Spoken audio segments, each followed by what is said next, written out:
queria fazer um debate com vocês hoje, um debate mais extenso sobre o que o cristão tem que fazer ou tem que ser na política contemporânea, né? A gente vai olhar para alguns exemplos na história e vai ler aqui de novo o Evangelho de São Marcos para iniciar. Vamos ler, vou olhar a página e já volto, aí vocês vão ver já eu direto. Os que fizeram a reflexão teológica do ponto de vista vantajoso da periferia focalizaram adequadamente temas da libertação na história do Êxodo. E nos achamos no centro, porém não temos outra opção senão a de fazer teologia na casa do faraó. Ou seja, ficar do lado dos hebreus, mesmo sendo cidadãos do Egito. A significativa minoria de cristãos nos Estados Unidos e em outros países do primeiro mundo, lutando para encontrar um estilo de vida e uma política que faça exatamente isso. Tal movimento também constitui a posição de onde leio Marcos. Os chamados cristãos de esquerda, como muitos outros dissidentes exagerados, surgiram em meio à crise de credibilidade da cultura imperial durante o movimento pelos direitos civis e a guerra na Indochina. Esse período trouxe decepção também com as igrejas liberal e conservadora, católica e protestante, que, pelo seu silêncio em relação à guerra, sugeriam que talvez o evangelho fosse relevante para a história. Sentindo-se traídas, muitas pessoas sensíveis deixaram suas igrejas, buscando novos e poderosos mitos oferecidos pela secularização e pela nova esquerda. Outras, apesar de igualmente desgostosas, preferiram buscar a fonte da traição examinando suas raízes, do latino que vem de radical. Para muitos havia redescoberta de herança não imperial dentro de suas próprias tradições. Os luteranos encontraram boião à fé. Os batistas se lembraram dos anabatistas.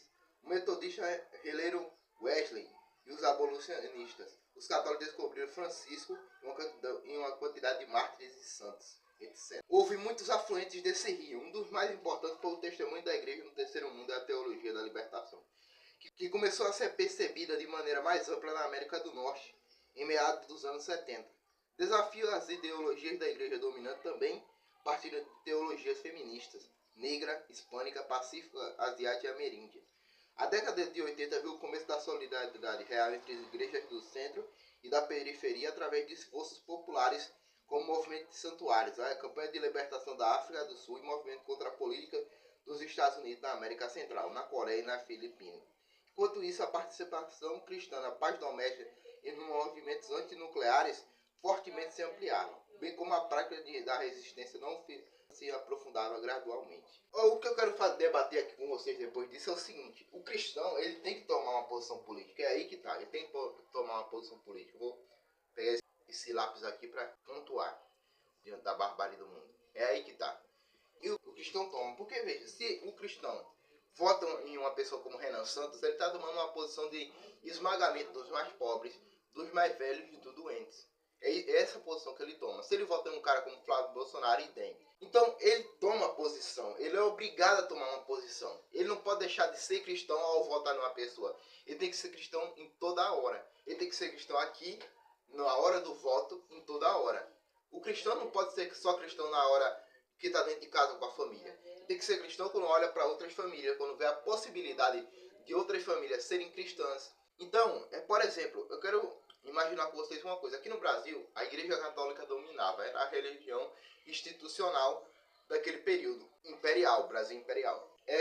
Ela era a favor da escravidão. Isso Emília Viotti diz, eu li para vocês ontem.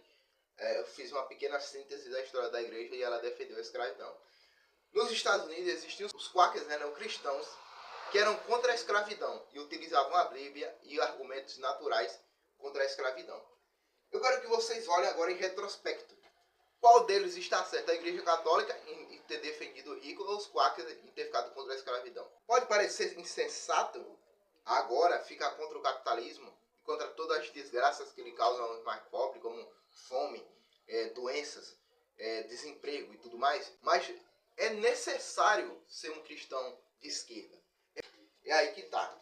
Entende? Não é apenas uma opinião, porque você luta pelos mais pobres. Efetivamente você luta pelos mais pobres. Ah, mas eles defendem família LGBT. Isso eu já debati. Problema deles. O que importa é que você fortifique a família.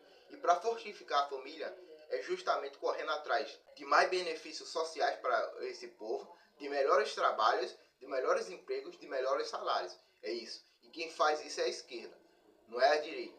Entende? Então esse é o ponto que eu quero trazer para vocês. Vou ler esse livro aqui para vocês, aqui com vários elogios atrás. Esse cara é massa. Vou ler, mas mais pra frente. Ainda falta ler um monte de coisa aqui. Eu não tô com vontade de ler também, não. Tô meio mal. Não tô com vontade de ler, não. Não adianta a pessoa querer ler se não tá com vontade, né? Não adianta forçar a mente da pessoa. A mente é dona de tudo. Forçar ela não adianta. Você não vai aprender nada. Então eu fico sem ler mesmo. Foda-se, é isso. Mas, como eu já li aqui pra vocês, isso é só pra... Eu vou postar agora, nessa quinta-feira. Vou postar e quero que vocês debatam isso daí. Olha, não há como ser cristão de direita, pelo menos cristão verdadeiro. É claro que a Igreja Católica é uma entidade cristã. Ela ficou a favor da escravidão. Ela deixou de ser cristã? Não. A história dela está manchada, né? Por exemplo, a Igreja Católica é claramente uma entidade cristã. Eu acho que ninguém vai dizer que não. Mas, claro, ela ficou a favor da escravidão. Ela era cristã verdadeira? Não, era uma cristã falsa. Por causa disso. Pelo menos na Idade Imperial era uma cristã falsa. Entende? Mas, sim, esses caras de direita que votam em Renan Santos, que votam os mais pobres, em Flávio Bolsonaro, são cristãos, mas só que são cristãos falsos. Eu já discuti isso aqui com vocês. Então é isso daí por enquanto. Valeu, tchau.